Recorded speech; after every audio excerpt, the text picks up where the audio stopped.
I remember silver squeeze one back in end of January, beginning of February 2021. Everyone was really excited, but I did like a panel and I said I wouldn't get my hopes up because the bankers are going to throw everything at it. But I think things are really different now, Elijah. The bankers are running out of ammunition, and by that I mean physical. Uh, I thought it was going to take a while to stay to like make a foothold or a base at 3,000, but here we are at 3,100. As for silver, though, I'm still really positive. I think people need to be patient. I remember silver squeeze one back in end of January, beginning of February 2021. Everyone was really excited, but I did like a panel and I said I wouldn't get my hopes up because the bankers are going to throw everything at it. But I think things are really different now, Elijah. The bankers are running out of ammunition, and by that I mean physical. And um, technically, we are at levels we haven't seen in about 12, 13 years, the silver price. We closed last week at a 13-year high on a weekly basis.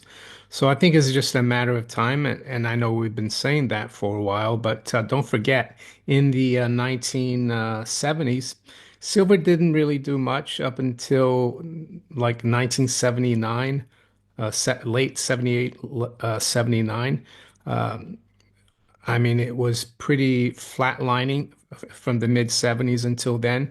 And I'm sure a lot of people probably gave up. And then silver went on to break $7 and go to almost 50. So, yeah, it is frustrating. But as I've said many times, uh, but unfortunately, a lot of people don't seem to. They seem to want the convenience of buying it through a broker or an ETF. And I mean, I think silver squeezes any day you can buy physical, and that's what I usually do, Elijah, buy as much as I can. I don't have like a schedule. As long as I have extra balance on my bank account, I'll go and buy some coins or bars. But I've noticed. Don't know if you've heard, there's a billionaire that I hadn't heard of, David Bateman. I think he founded an IT company that's into the real estate market. I think he's from Utah. And he's recently bought 12.6 million ounces of silver from COMEX, and he withdrew that from the exchange. There's a difference between taking delivery and withdrawing. And he posted, I think today on X, that the silver he bought represents 1.5% of the annual silver supply. So it goes to show that silver is a really tiny market when, uh, albeit a billionaire, I admit, but 2,500 contracts, I think, on COMEX. And I, I think it's just the beginning. I think Silver Squeeze 2.0 helps, I think, to maybe get people aware of what's going on. So, and as for gold, I think it looks really explosive. And I've been saying, I know it's hard to forecast things, but looking at the very long-term chart of gold going back 50 years, it really looks like we've broken out. I had the target last year of 2,700 because that's where this trend line came in, and we broke through there. And then after the election, we broke back down below it, but quickly came up, and now it's really flying. And I do expect silver to join soon. No real news, but I've seen someone post recently. I don't remember who it was, but if you look back when gold made its big runs like 79 to 1980, there's a huge crisis then, a recession.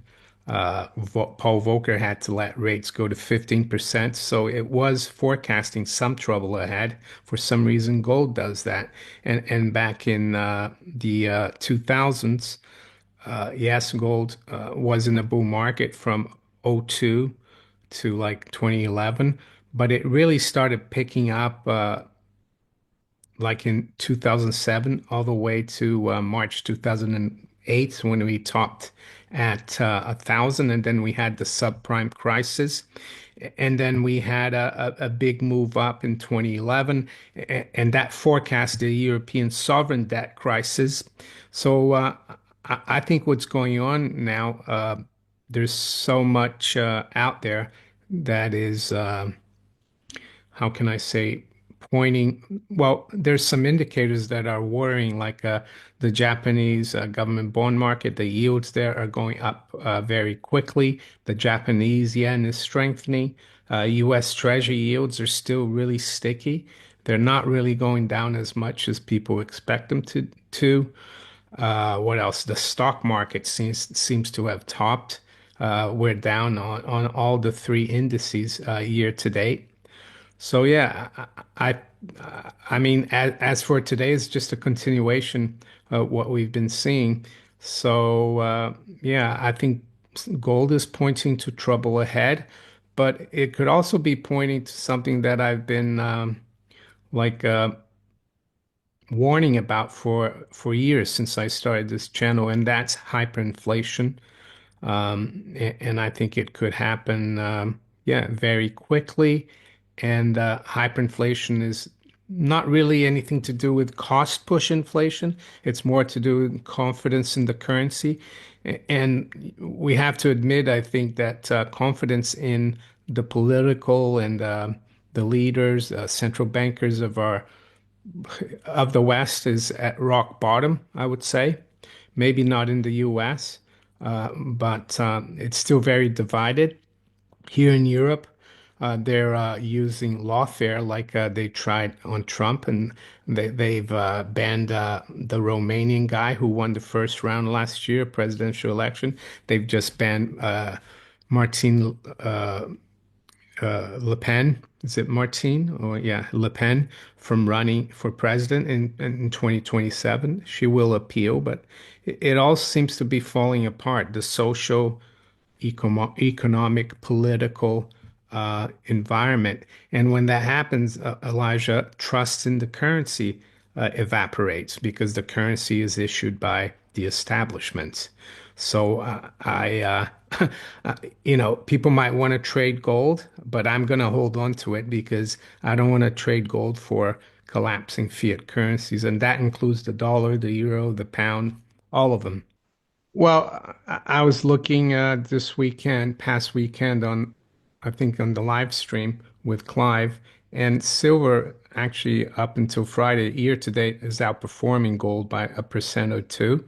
So I think the reason people are frustrated is because gold is making all-time highs like there's no tomorrow, and silver is still stuck here in the mid 30s or so, and the all-time high is 50.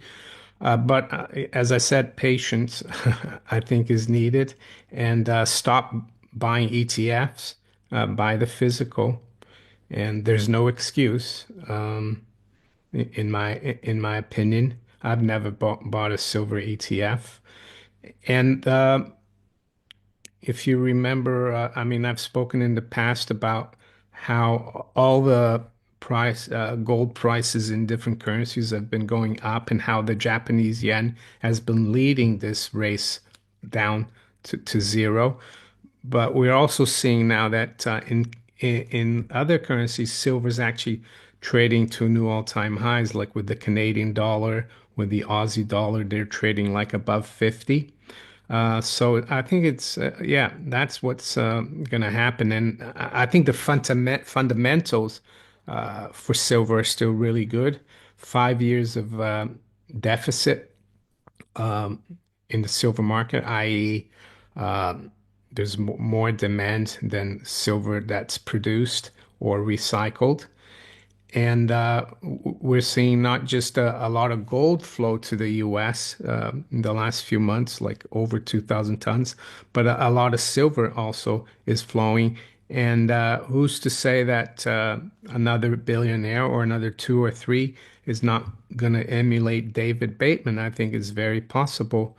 And yeah, I think the bullion banks are, yeah, they're trying desperately, and I'm sure they keep track of the the gold and silver bugs and the silver squeeze, and I'm sure they've done their darndest today to keep the paper price down on silver squeeze, but I think it's just delaying the inevitable. Um, yeah, eventually things like that are not sustainable, they fail, and when people want their physical. Their argument is that they hedge it on the LBMA. And they buy these OTC promissory notes or forwards, which forwards are just another future. And we've seen that in the LBMA, these OTC promissory note contracts are just they're not really physical. If they were physical, the Bank of England wouldn't have a delay of like a month to 2 months in delivering gold.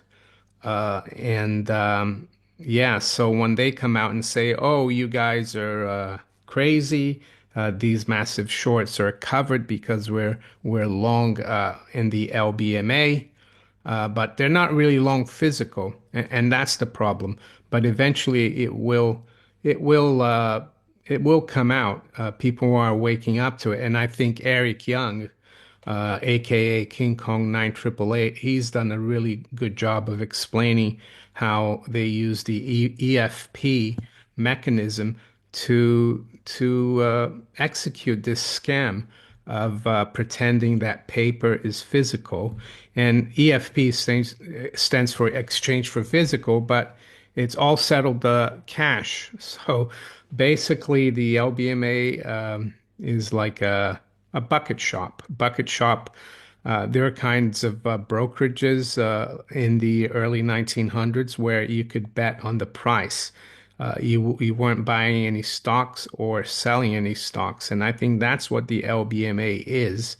COMEX, to some extent, is also a bucket shop, but it's not as leveraged as the LBMA because there's no regulation. The LBMA, the banks that trade in London, they're not regulated by the Bank of England. They're like self-regulated, so they leverage many, many times over, while COMEX in the US, the leverage is less. It's about, I don't know, COMEX, you have to put 10% down, so it's not as much as leveraged.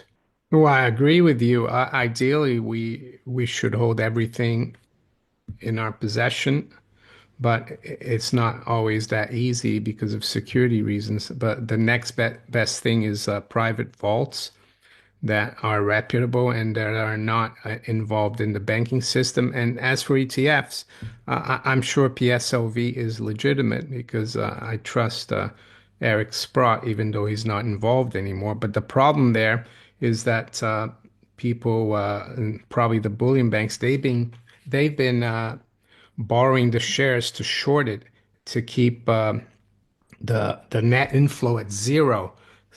So if they hadn't shorted all these PSLV shares, the trust would have to buy physical gold. But let's say the public buys a million shares one day, they have to go out and get the physical silver. But if you have the shorts coming and selling a million, then they don't have to buy the physical gold. And I think, yeah, they're desperate to keep that like that. But I mean, if there's justice in the world, and I guess that's a general statement, um, this should end in tears for the bankers because uh, it's not real, what they're doing in silver, and I think they're gonna have a really tough time keeping this huge short position in paper silver. Uh, and why do I say that? Well, because there's so many things that could go wrong out there economically, monetarily, geopolitically, especially with what is going on vis-a-vis Iran. We could see some kind of conflict there, and the price of oil would quickly go to like 150, and that would put a rocket up all commodities, I would say. Well, that's always what people say at the highs, and a lot of times it does correct. But I think I'm looking at the very long-term chart, like 50-year chart, and yeah, we might correct like we did back after the election in the US in November, but it's going to be very quick. And unless you are a professional trader trading 24/7 almost, uh, I, I wouldn't do it. I mean, I spoke years ago to, I think it was Bellin GP. He used to be on YouTube. And we were talking, he was talking about the gold price in Venezuelan bolivares back in 2017 when they had their hyperinflation. And at one point, gold was still pretty steady. And then it, I think, doubled and then it corrected back down. And and then it went into the millions from like 10,000 bolivars an ounce to millions. So my point here is, I don't think this is the time to trade in and out of real money, out of your insurance against monetary chaos. I think we're entering it. That's the way I see it. I'm not. I mean, I buy gold as well whenever I can. Sometimes I buy it at really good levels because I happen to have the firepower when there's a correction. But the last time I bought, uh, didn't buy that much, but gold dropped. But now it's back to where I bought it. So yeah, there's always going to be people who don't follow gold, especially like technical analysts and people who don't understand that gold is actually a really important insurance, especially in these times, Elijah. I think the total amount of debt in the world now has reached 325 trillion. So the central banks and the governments, they're desperate. They're going to keep printing. That's the other thing that the price of gold is telling me. So yeah, I mean, you could try to wait, but you might miss the boat.